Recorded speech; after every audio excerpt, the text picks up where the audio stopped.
2026 বিশ্বকাপ মিশন শুরু করলো 5 বারের বিশ্ব চ্যাম্পিয়ন ব্রাজিল, কিন্তু মরক্কোর বিরুদ্ধে প্রথম ম্যাচে 1-1 গোলে ড্রয়ে পয়েন্ট হারাতে হলো সেলেসাওদের। হ্যাঁ, ভিনিসিয়াস জুনিয়র দুর্দান্ত এক গোল করে দলকে বাঁচিয়েছেন ঠিকই, কিন্তু পুরো ম্যাচ জুড়ে ব্রাজিলের খেলা দেখে একটা প্রশ্ন সবার মনে ঘুরপাক খাচ্ছে। কোথায় সেই চিরচেনা যোগো বনিতো? কার্লো অ্যানচেলোত্তির দল কেন মরক্কোর হাই প্রেসিং ফুটবলের সামনে এভাবে খেয়ে হারিয়ে ফেলল? উত্তরটা খুব সহজ, নেইমার জুনিয়র। কাফ ইনজুরির কারণে দলের বাইরে থাকা এই মহাতারকাকে কেন মরক্কোর বিপক্ষে প্রতিটা সেকেন্ডে মিস করল ব্রাজিল? ট্যাকটিক্যাল দিক থেকে এই ম্যাচে অ্যানচেলোত্তির 4-2-3-1 ফরমেশনে বড় একটা ফাঁক ছিল। মরক্কোর কোচ মোহাম্মদ ওয়াহাবি ম্যাচটা শুরুই করেছিলেন অসম্ভব আগ্রাসী প্রেসিং দিয়ে। প্রথমার্ধে মরক্কো একচেটিয়া আধিপত্য বিস্তার করে। তারা ব্রাজিলের বক্সে 11 বার বল টাচ করে এবং হাফ টাইমের আগেই ব্রাজিলের পোস্টে 12টি শট নেয়। ব্রাজিলের মাঝমাঠে ক্যাসিমিরো একা হয়ে পড়েছিলেন, আর লুকাস পাকেতা ও গিমারায়েস ডিফেন্স লাইনে সাহায্য করবেন নাকি আক্রমণ সামলাবেন তা নিয়ে দ্বিধায় ছিলেন। এখানেই আসে নেইমারের ভূমিকা।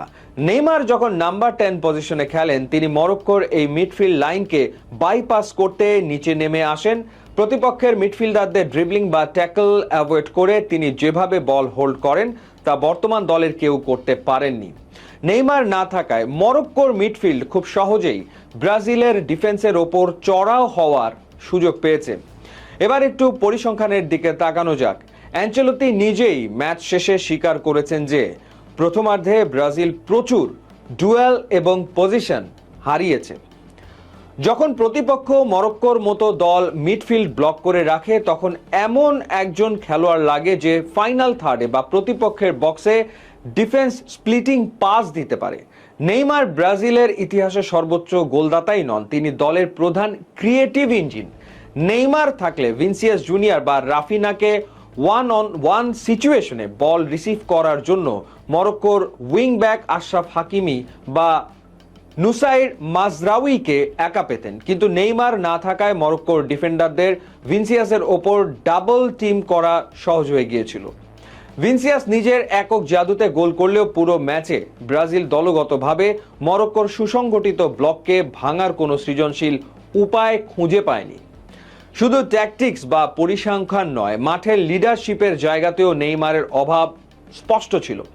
ব্রাজিলের এই তরুণ আক্রমণ ভাগ যখনই মরক্কোর কাউন্টার অ্যাটাক এবং প্রথম গোলের ধাক্কায় খেই হারিয়ে ফেলেছিল, তখন মাঠে খেলাটার গতি নিয়ন্ত্রণ করার মতো অভিজ্ঞ কেউ ছিল না।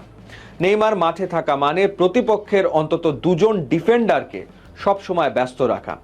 তিনি ফাউল আদায় করে দলের ওপর থেকে চাপ কমাতে পারেন এবং ফ্রি কিক বা সেট পিস থেকে ডেডলক ভাঙতে পারেন।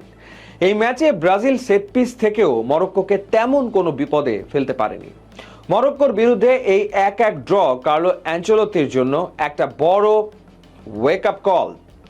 নেইমারকে ছাড়া কিভাবে মাঝমাঠের নিয়ন্ত্রণ ধরে রাখতে হয় এবং হাই প্রেসিং দলের বিরুদ্ধে খেলতে হয়, সেই সমাধান ব্রাজিলকে দ্রুত খুঁজে বের করতে হবে, কারণ সামনেই হাইতি ও স্কটল্যান্ডের বিরুদ্ধে ম্যাচ।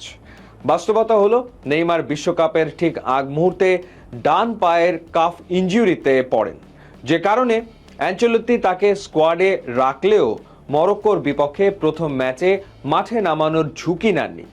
দীর্ঘদিনের এসিএল ইনজুরি কাটিয়ে 2025 সালে সান্তোসে ফেরার পর নেইমার নিজের চেনা ছন্দে ফিরে পাওয়ার আপ্রাণ চেষ্টা করছেন।